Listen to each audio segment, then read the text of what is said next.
So hello guys, स्वागत है आप सभी का एक बार फिर से मेरे इस चैनल सुपर नर्ड में। अब जैसा कि तुम लोगों को पता ही है कि पिछले कुछ टाइम से अपन डिस्कस कर रहे हैं बैटमैन के उन डार्क वर्जन्स के बारे में जो हमें डीसी के डार्क मल्टीवर्स में देखने को मिले हैं। एंड अब फाइनली अपन इस टॉपिक को कंप्लीट कर लेंगे, यानी कि आज की इस वीडियो में अपन इसी चीज़ के ऊपर बात करने वाले हैं। आज की इस वीडियो में अपन बात करेंगे बाकी बचे उन सभी मेजर बैटमैन वर्जन्स के बारे में जो हमें डार्क मल्टीवर्स में देखने को मिले हैं और जिनके बारे में अभी तक अपन ने बात नहीं की थी। सो ये वीडियो सच में काफ़ी ज़्यादा इंटरेस्टिंग होने वाली है। So without wasting any more time चलिए शुरू कर लेते हैं आज के अमेजिंग वीडियो को।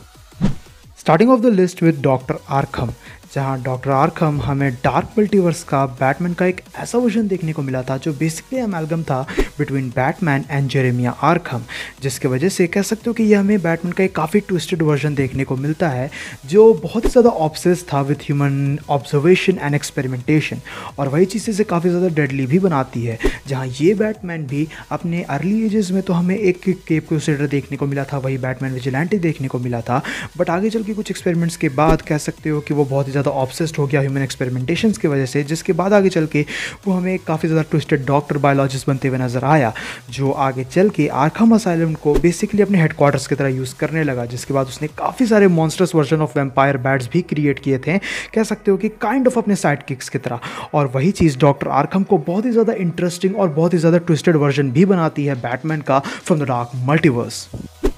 Next up we have the collector. अब द कलेक्टर भी एक काफ़ी ज़्यादा इंसेन कह सकते हो कि वर्जन निकल के आता है फ्रॉम द डार्क मल्टीवर्स, जहाँ द कलेक्टर हमें बेसिकली अमेलगम देखने को मिला था बिटवीन बैटमैन एंड ब्रेनियक, जो चीज़ इसे बहुत ही ज़्यादा औसम दिखाती है क्योंकि ब्रेनियक एक काफ़ी ज़्यादा इंटेलिजेंट कैरेक्टर है और काफ़ी ज़्यादा पावरफुल विलन निकल के आता है, और बैटमैन के साथ उसका अमेलगम उसे और भी ज़्यादा पावरफुल बना देता है। ऑल्दो इसकी हमें कोई प्रॉपर ऑरिजिन तो देखने को नहीं मिली, बट हमने ये देखा है कि किस तरीके से कलेक्टर भी एक 13th लेवल इंटेलेक्ट पोजेस करने वाला काफ़ी ज़्यादा पावरफुल अमेलगम था, जो मोस्ट ऑफ द टाइम हमें बेट्रोसिटस और नाइट ग्लाइडर जैसे कह सकते हो कि बैटमैन के डिफरेंट वर्जन्स के साथ देखने को मिला था जो न्यू अपोकलिप्स को गार्ड करते थे। बट ओवरऑल अगर देखा जाए तो ये कैरेक्टर, ये वर्जन पर्टिकुलरली सच में बहुत ही ज़्यादा ऑसम निकल के आता है।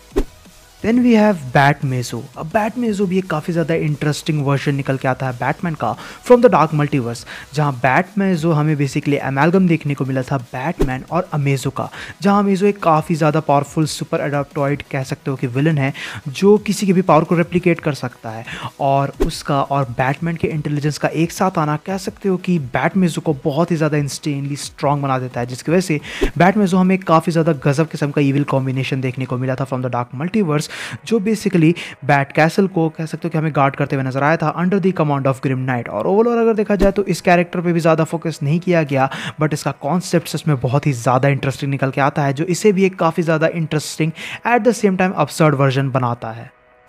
Next up we have Quietus, another really insane version of Batman from the Dark Multiverse, जहाँ क्वाइटस हमें बैटमैन का एक ऐसा काउंटर पार्ट देखने को मिला था जो काइंड ऑफ हाइब्रिड था बेसिकली बैटमैन, रैश अल गुल और ड्यूक थॉमस का, और वही चीज़ इसे बहुत ही ज़्यादा इंटरेस्टिंग बनाता है, इसकी स्टोरी को बहुत ज़्यादा इंटरेस्टिंग बनाता है। जहाँ बेसिकली होता यह है कि इस वर्जन ऑफ बैटमैन के कह सकते हो कि यूनिवर्स का जो ड्यूक थॉमस रहता है वो मर जाता है, जिसकी वजह से बैटमैन ड्यूक थॉमस को लेके बेसिकली जाता है लैज़रस पिट के पास ताकि वो उसे रिजरेक्ट कर सके, बट रैश अल गुल उसके रास्ते में आ जाता है, जिसके इवेंचुअली आगे चल के रैश अल गुल की जान चली जाती है, and in the end Ra's al Ghul, Batman और थॉमस ये तीनों ही बेसिकली लैज़रस पिट में गिर जाते हैं, जिसके बाद इन तीनों ही कैरेक्टर्स का कह सकते हो कि हमें अमेलगम देखने को मिलता है क्वाइटस के नाम से, जो एक बहुत ही ज़्यादा इंसेनली कैपेबल और यूनिक वर्जन था बैटमैन का, जो इल्यूशन कास्टिंग और कह सकते हो कि काफ़ी सारी यूनिक चीज़ें परफॉर्म कर सकता था। और उस बेसिस से अगर देखा जाए तो क्वाइटस कॉमिक्स में ज़्यादा देर के लिए अपीयर नहीं हुआ क्योंकि इसे इवेंचुअली डिफीट कर दिया गया, बट फिर भी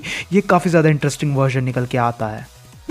next we have Castle Bat. अब कैसल बैट एक बहुत ही ज़्यादा absurd वर्जन निकल के आता है बैटमैन का, जहाँ ये बैटमैन का एक ऐसा वील वर्जन था जो हमें एक सेंटिनेंट सिटी के फॉर्म में देखने को मिला था, यानी कि बैटमैन का ये वर्जन एक्चुअली में एक लिविंग सिटी था। इसकी स्टोरी कुछ इस तरीके की है कि पहले ब्रूस वेन तो बैटमैन बनता ही है, वो चीज़ों को हैंडल करने की कोशिश करता है गॉथम में, बट इसकी गॉथम सिटी बहुत ही ज़्यादा करप्टेड थी, जिसे पर्सनली बैटमैन कह सकते हो कि हैंडल नहीं कर पा रहा था, जिसके वजह से उसे पता चलता है कह सकते हो कि एक नेटिव रिचुअल के बारे में, जिससे एक बैड गॉड को समन किया जा सकता है, बट उसके लिए एक सेक्रीफाइस की ज़रूरत होगी, जिसकी वजह से ये यूनिवर्स का ब्रूस वेन बेसिकली डेमियन को कह सकते हो कि जान से मार देता है, उसको सेक्रीफाइस कर देता है एंड इवेंचुअली वो खुद के सोल को मर्ज कर लेता है गॉथम के साथ इसी रिचुअल के द्वारा, और वो कह सकते हो कि गॉथम के ऊपर पूरा कंट्रोल पा लेता है। आगे चल के यही चीज़ कह सकते हो कि उसे करप्ट भी कर देती है एंड इवेंचुअली आगे चल के इसी तरीके से जो बैट कैसल रहता है, जिसे हम कैसल बैट भी कहते हैं, वो बेसिकली बैटमैन हू लव्स का कह सकते हो कि बेस ऑफ ऑपरेशन बनते हुए हमें नजर आया। और वो चीज़ कैसल बैट को बहुत ही ज़्यादा अपसर्ड, बहुत ही ज़्यादा कह सकते हो कि इंटरेस्टिंग वर्जन बना देती है बैटमैन का। Next up we have B-Rex, another really absurd version of Batman, जहां बैटमैन का ये वर्जन एक ऐसा इविल इनकारनेशन था जिसने अपनी कॉन्शियसनेस को अपने रोबोटिक टायरानोसॉरस रेक्स के अंदर डाल दिया था, जो चीज़ें बहुत ही ज़्यादा इंसेन और वियर्ड दिखाती है। जहां ये ब्रूस वेन कह सकते हो कि मरने वाला रहता है, because he was buried beneath the debris from the collapse of his bat cave, जिसकी वजह से वो ना चाहते हुए भी कह सकते हो उसका एक ये प्लान था कि वो अपने T-Rex के अंदर, जो उसका मैकेनिकल T-Rex रहता है उसके बैट केव में, जिसे हमने हर बार काफ़ी सारे कॉमिक्स में देखा ही है, उसके अंदर अपनी कॉन्शियसनेस को कह सकते हो कि डाल देगा, और उस चीज़ को वो कह सकते हो कि उस प्लान के साथ वो आगे बढ़ता है एंड देन मरने से पहले वो अपनी कॉन्शियसनेस को उस मैकेनिकल T-Rex के अंदर डाल देता है, जिसके बाद होता यही है कि बैटमैन का वो जो मैकेनिकल टायरानोसॉरस रेक्स रहता है वो बन जाता है बैटमैनोसॉरस रेक्स, जिसे हम शॉर्ट फॉर्म में B-Rex कहते हैं, जो बहुत ही ज़्यादा अपसर्ड, बहुत ही ज़्यादा वियर्ड निकल के आता है। बट यस, ये भी हमें एक डार्क मल्टीवर्स का बैटमैन का एक ऐसा वर्जन देखने को मिला था जिसने बैटमैन हू लव्स की हेल्प की थी, और अभी तो एक और अपसर्ड वर्जन के बारे में जानना बाकी है।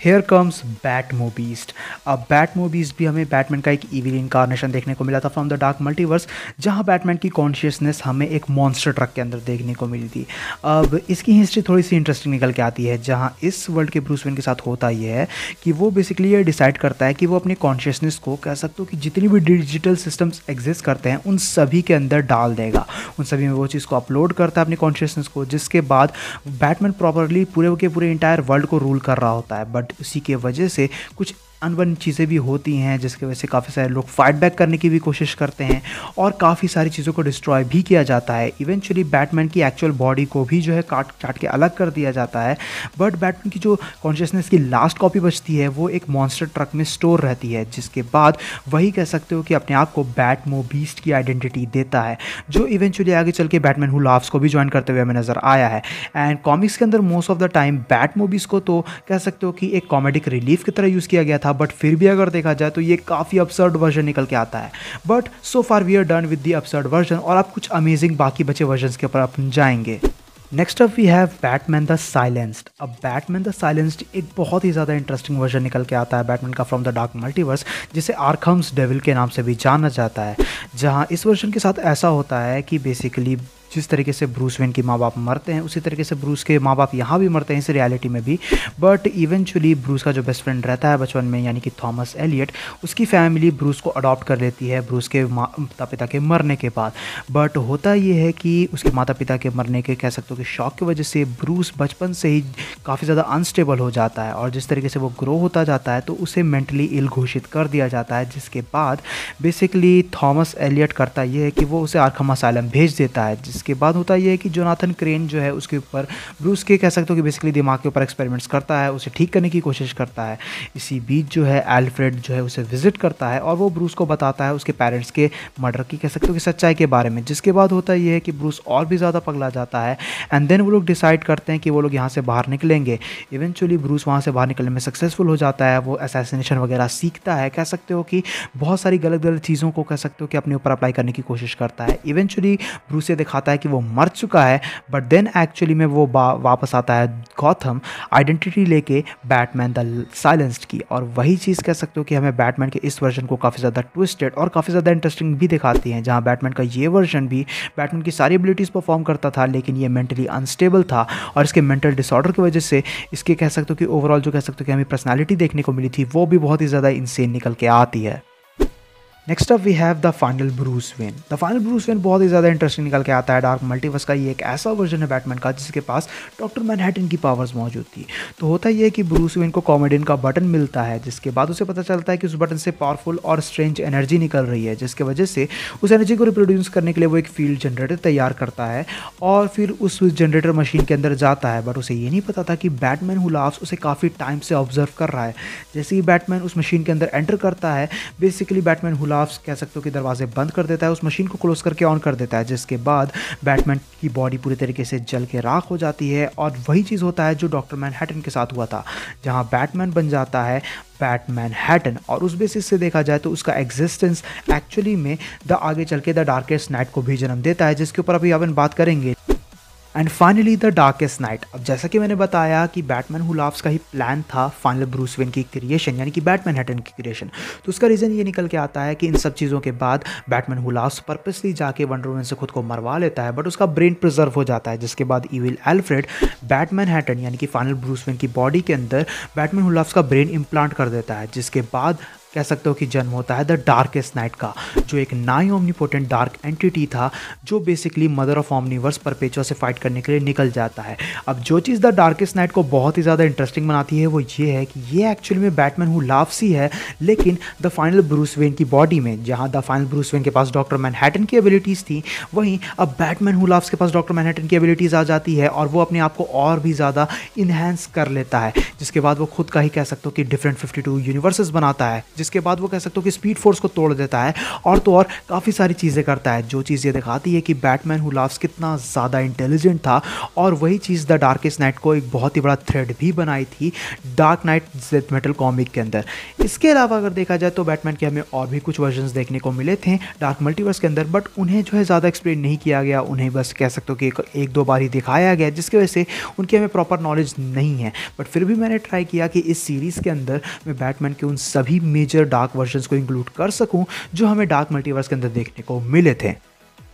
सो गाइज फाइनली ये था लास्ट पार्ट बैटमैन के उन वर्जन्स को लेके जो हमें डार्क मल्टीवर्स के अंदर देखने को मिले थे। आई होप सो कि तुम्हें ये इंटायर सीरीज पसंद आई होगी। अगर ये सीरीज तुम्हें पसंद आई है, ये वीडियो अगर तुम्हें पसंद आई है, तो इस वीडियो को अपना थम्स अप जरूर देना, अपने दोस्तों के साथ शेयर करना। चैनल पे कहीं से भी अगर नए आए हो तो चैनल को जरूर से सब्सक्राइब भी कर लेना। मेरे इंस्टाग्राम और एनीमे चैनल का भी लिंक तुमको नीचे डिस्क्रिप्शन में ही मिल जाएगा, तो मुझे वहाँ पर भी चेकआउट कर सकते हो। मैं मिलता हूँ तुमसे ऐसे किसी नेक्स्ट वीडियो में। Till then bye, stay tuned, stay awesome.